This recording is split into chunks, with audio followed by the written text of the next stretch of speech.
ci El Hadji Ahmed Aïdara ñu ngi koy nuyu ak waa 2A TV yéen nga ànd ak seen émission antenne 14 ci MMD Média ñu ubbi waneen xët ci wàllu politique lay doon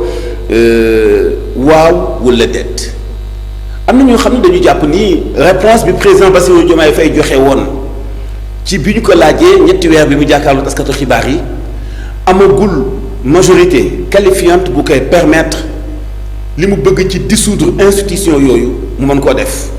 wala fa muy yegg ci wàllu laal charte yi nga xam ñoo boot constitution bu Sénégal mun na doon lu metti mais fii ak booba temps la ku mel ni Thierno Bocoum dafa jàpp ni lan moo fi changé ba Diomaye bëgg a def politique politicienne ma ne ko dara changé wu fi mais ab leçon bu ñuy jàng sax buñ ci defee fulla un mois war naa mokk waxuma laa ak yoon bi ñuy jaar ngir mën a xool nan la dagande ci ñu soppi institution bu ñu jàppoon ni dis na ci kaw Sénégal benn ñaareel bi ci des bu fekkee pour bañ kenn bañ laa jam da nga koy awale ci assemblée nationale ñu voté la loi bi nga promulgué ko loolu jàll sinon bu neexoon président de la république mu bàyyi ba dissoudre assemblée nationale laajaat ñi seen xam-xam màcc jëm ci wàllu yoon pour mu dissoudre yeneen ñaari institution yi la ci gàttal président de la république am na sañ-sañu dissoudre lépp loo xam ne jàpp na ni baaxul ci aw doxalinam ngir li muy bàyyi xel ak li ñu ko jàppanda la ci doole muy ëllëg bu ñu jox réew mi mu mën a def compte rendu boo xam ni kenn du ko mën a jam ca la ñu ko dénkoon kon jàpp naa ni ci ay action pour bën cee génn loo koy xarabe ba naan politique politicienne la xëy na position ba nga am ci wàllu politique mooy li ko sabab mais biir na leen ni am na yenn ci ay réaction yu mel ni Thierno Bocoum diggante démb ak léegi daanaka xel mënu koo dégg benn ndax mënoo xam ba xam ñoom dañu féete Benno Bokk Yaakaar wala dañu féete ci opposition am na ñoo xam ne kenn xamul taxawaay bi ñuy taxawee mën nañ leen a sax joxoñe yenn saa yi société civile waaye du ñu gis mukk doxalin wu baax wala wu jub ci ñi jiite réew mi tey mu am nag taxawaay bi muy laaj mooy taxawaay fulla ak teggi seen kàddu ya teg ko nële Cheikh Ousmane Touré la mu jàpp mooy oui ou non parce que fi mu nekk nii amul dara lu mën a tee président passé ci li nga xam ne moom la bëgg bu député yi ne waaw mu dissoudre au conseil des collectivités territoriales ak conseil économique social et environnemental bu député yi ne déet mu jël temps dissoudre assemblée nationale ñu dem élection législative mu yóotu majorité am kantan gu mën a doxale te kenn du ko fàtt parce que solo si mooy mu doxal mu jub ngir joxaat Sénégalais yi yaakaar ji ñu amoon ci moom ñu teewlu njàngatumu Cheikh Ousmane Touré. ci bu am solo xam nga nee naa Diomaye def na le président def na ñaari coup politique yu dal benn bi mooy la nomination de madame Aminata Touré beneen bi mooy projet de loi bi nga xam ni dafay aboutir pour dissolution ñaari institution budgétivore yooyu coup la dugal test la l'Assemblée nationale wala la 14e législature face à son destin moo taxaw fii la 14e bi de xam ndax ñoom dañuy cheminer ak le président Diomaye wala fii lay yem daf leen tegal benn ndëgg sërëx soit da ngeen di dissoudre au conseil des collectivités ak conseil économique social et environnemental ñu économiser 15 milliards wala ñu dissoudre leen yéen économiser plus ça le dilemme moo tax ma wax ni dëgg la Pastef est minorité à l'Assemblée nationale en termes de députés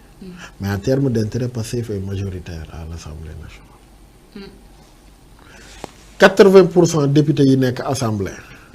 amuñu chance su nekkaat député buñ tasee assemblée bi 90% ci ñoom poste député bee leen tax ñuy exister en tant que politique en tant que homme d'affaires wala personne publique ñenn ñi moo leen permettre ñu gérer seen business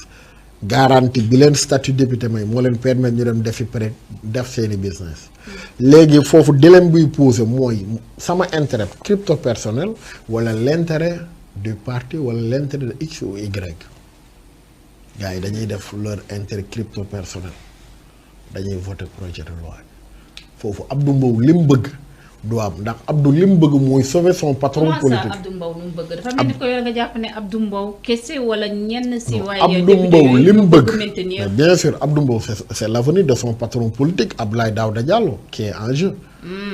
Abdoulaye Daouda Diallo mooy patron Abdou Mbow. waaw politique Abdou Mbow moom la xeexal ba bëgg ci xuloog Macky Sall pour mu nekk candidat Abdou Mbow ñëpp xam nañ nëbbu ko Abdoulaye Daouda Diallo mooy patron politique am léegi loolu mooy aspect bi donc jàppal ni lii député seen bopp la ñuy teg avenir u APR wala avenir u X Y ñu tànn seen propre avenir léegi nag beneen enjeu bi boobu stratégie de l'État Abdoulaye Daouda Diallo membre éminent de l'APR waaw Abdoulaye Daouda Diallo nekk ci station yi gën a élevé ci état bi da xëy réconforter politiquement dafay dundal un peu l'APR fu cérémonie am par force ordre protocolaire Diomaye day toog président assemblée toog mu toog tey am na nu muy demee intérim nit ñi tukki mooy nekk le président il est de l'APR ennemi farouche de Pastef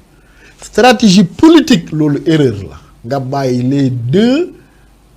deuxième personnalité et troisième personnalité de l'État nekk des opposants du pouvoir en politique loolu ça ne se fait pas ku la wax na la day accepter loolu ci politique waxu dëgg ku la wax na la accepter ko suicide la def loo ay minimum xanaa deuxième personnalité de l'État di nga ko yor waxuma la 2 ak 3 ñaar yëpp sont de l'APR. donc Cheikh Ousmane. donc moo tax man la Diomaye ci politique haute densité boo xam ni xajul ci boobu coono. tekkam googu moom li xel mi di tëgg kenn xamul lan la macha allah fan yii moom mi ngi may séduire ci politique ci stratégie politique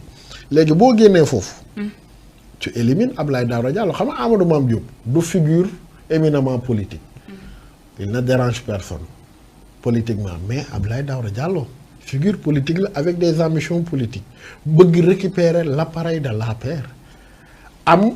un peu d'électorat wala am un peu de légitimité au nord. nekkoon ministre de l'intérieur am ay nitam à l'intérieur du système bokk ci ñi réformer système mu quarante bi fi nekk xam lu bëri. d'accord kooku boo ko bàyyee mu occuper station troisième personnalité de l'État bëgg récupérer APR. gëstu yu am solo yu bàyyeekoo ci Cheikh Ousmane Touré nekk chroniqueur ci waxtaan bu mu seqoon ak njàpp tey suñu rakk jooju namoon nañu ko nuyu ñu ngi koy nuyu di ko ziar voilà ci ni mu jàngatee li nga xam ni mooy tolluwaayu yëf yi alors dañuy ñëw ci leneen loo xam ni donte am na ñu ciy wax waaye nag wax ji moom lu positif donc la mën a doon parce que kenn mënu cee génne leneen muy changement yi nga xam ne am na ci police nationale di ay dogal yoo xam ni njiitu réew bu Sénégal moo ko jël am ñenn ñu remplacer ñeneen ci place sangam loolee du di lu rafet du lu am solo.